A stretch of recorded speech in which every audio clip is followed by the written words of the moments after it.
की कहानी है शापित राजकुमारी। केशवनगर राज्य अपनी समृद्धि और खूबसूरती के लिए दूर दूर तक मशहूर था। वहाँ के राजा विक्रम अपनी प्रजा का खूब ध्यान रखते थे।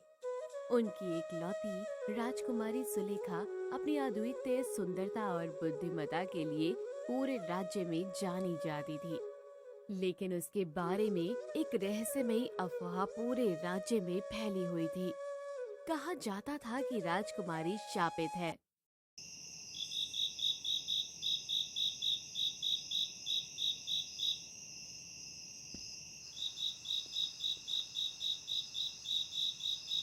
हर पूर्णिमा की रात राजकुमारी सुलेखा महल से गायब हो जाती थी। अगली सुबह जब वो लौटती तो उसके चेहरे पर थकावट और डर साफ झलकता था। जगन्नाथ, मैंने राज्य के सबसे बड़े तांत्रिकों और विद्वानों को बुलाया, लेकिन कोई ये नहीं समझ पाया कि मेरी बेटी पर यह कैसा शाप है। महाराज, हमें ये रहस्य सुलझाने के लिए एक नई रणनीति अपनानी होगी। शायद किसी बाहरी व्यक्ति की सहायता लेनी चाहिए।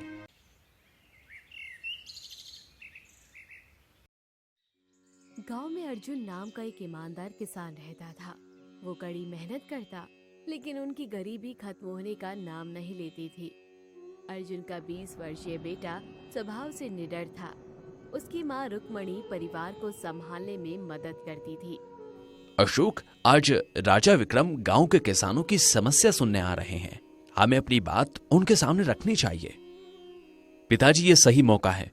मैं आपके साथ चलूंगा। शायद राजा हमारी समस्या समझे। राजा विक्रम हमेशा अपनी प्रजा का भला चाहते थे। वो अपने मंत्री के साथ प्रजा की समस्याएं सुन रहे थे। जब अर्जुन की बारी आई तो वो विनम्रता से राजा के सामने झुक गया। मैं अर्जुन हूं।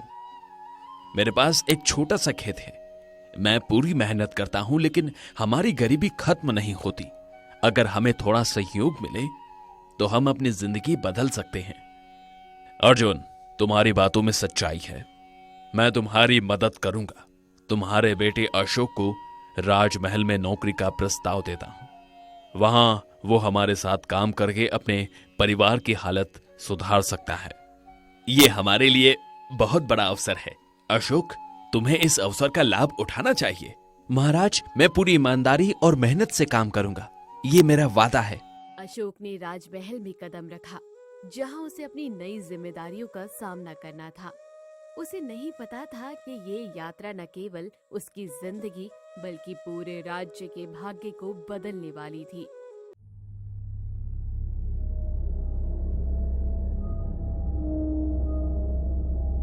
महल में रहते हुए अशोक ने राजकुमारी सुलेखा के अजीब व्यवहार को ध्यान से देखा। उसने देखा कि हर पूर्णिमा की रात राजकुमारी महल से गायब हो जाती है और अगली सुबह वो थकी थकी और डर के साए में लौटती है।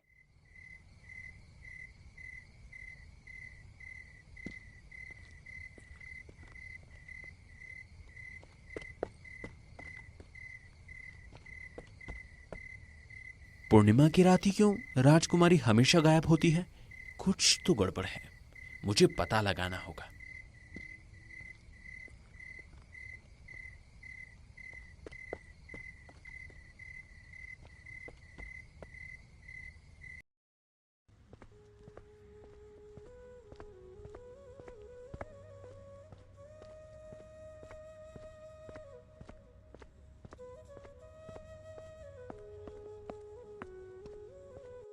पिताजी, मुखिया जी, मैंने राजकुमारी के बारे में कुछ अजीब देखा है। हर पूर्णिमा की रात वो महल से गायब हो जाती है। ये कोई साधारण शाप नहीं हो सकता। मुझे लगता है कि इसमें कुछ और छिपा है। तुम सही कह रहे हो अशोक। क्या तुमने शापित जंगल के बारे में सुना है?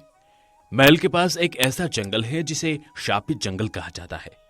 वहां जाने वाले लोग कभी लौटकर नहीं आते। कहां से आया ये शाप कोई नहीं जानता, लेकिन माना जाता है कि यह जंगल किसी अज्ञेय शक्ति से जुड़ा हुआ है। क्या तुम ये सोचते हो कि राजकुमारी इस जंगल में जाती है? मुझे यही शक है। मुझे ये पता करना होगा कि वहां क्या हो रहा है।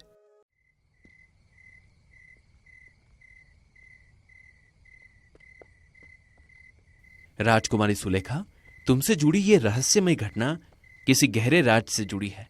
मुझे इसका पता लगाना ही होगा। अशोक जंगल के बाहरी किनारे में पहुंच गया। वहां के वातावरण में एक अजीब सा सन्नाटा था। जंगल की घनी छांव और रहस्यमयी आवाजें वातावरण को और भी डरावना बना रही थी। अशोक धीरे धीरे जंगल के अंदर दाखिल हो गया। अचानक अशोक ने देखा कि राजकुमारी सुलेखा एक पुरानी कुटिया में प्रवेश कर गई। वो कुटिया घने पेड़ों के बीच स्थित थी। उसे देखकर ऐसा लगता था जैसे ये कोई पुरानी और भूतिया जगह हो। ये कुटिया कहाँ से आई और राजकुमारी यहाँ क्यों आई है? मुझे ये सब पता लगाना होगा और इस रहस्य का खुलासा करना होगा। अशोक बेखौफ होकर कुटिया के अंदर का दर्शन देखने लगा। कुटिया के भीतर का दृश्य डरावना था। दीवारों पर अजीबोगरीब प्रतीक और झाड़ फूक का सामान बिखरा हुआ था।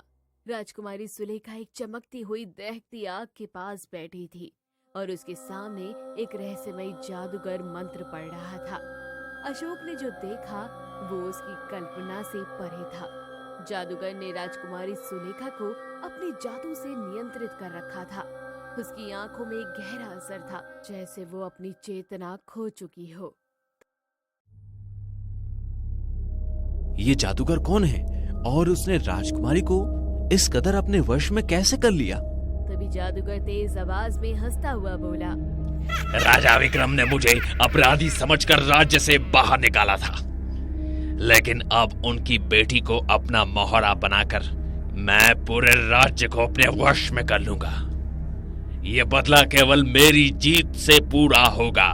ये सुनते ही अशोक बेखौफ होकर कुटिया के अंदर प्रवेश कर गया और निडर होकर जादूगर की ओर देखकर बोला, ये नाटक और नहीं चलेगा। तुम्हारे झूठ और साजिश का अंत यही होगा।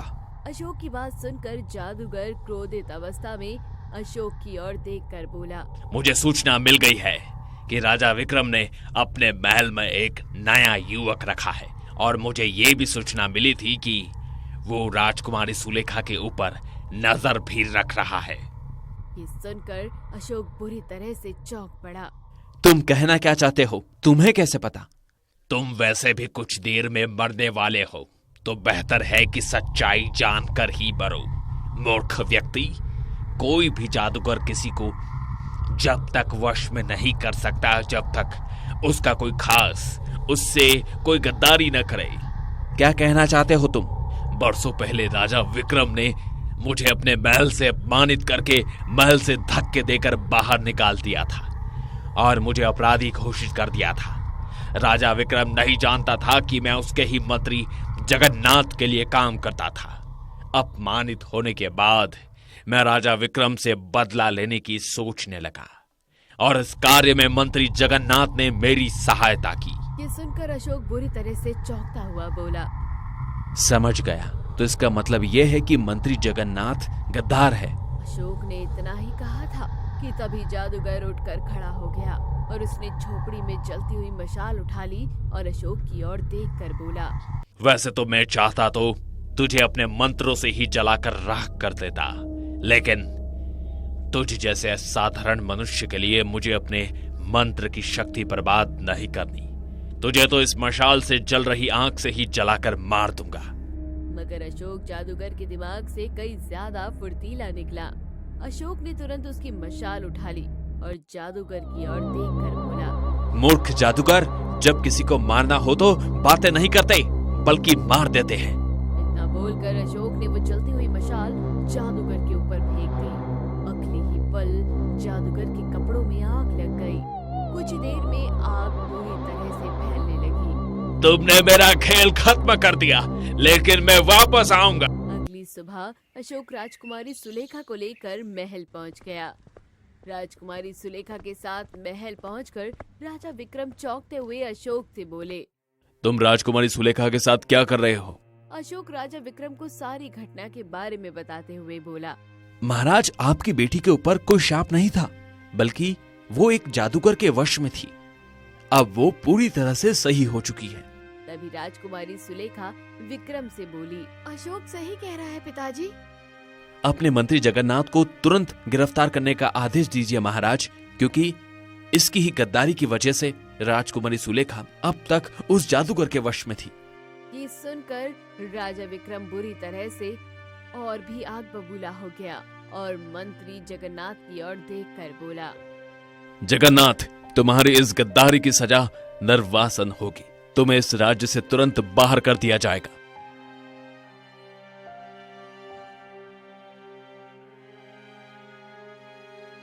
अशोक, तुम्हारी ईमानदारी और साहस ने मेरी बेटी और मेरे राज्य को बचाया। आज से तुम हमारे मुख्य रक्षक हो। राजकुमारी सुलेखा का श्राप समाप्त हो गया था। अर्जुन और रुक्मणी की स्थिति बेहतर हो चुकी थी। अशोक ने न केवल एक राजकुमारी को बचाया था, बल्कि पूरे राज्य को एक गहरे षड्यंत्र से भी बचा लिया था। तो दोस्तों, कैसी लगी आपको ये कहानी? कमेंट सेक्शन में जरूर बताइए। चैनल को जरूर सब्सक्राइब कीजिए।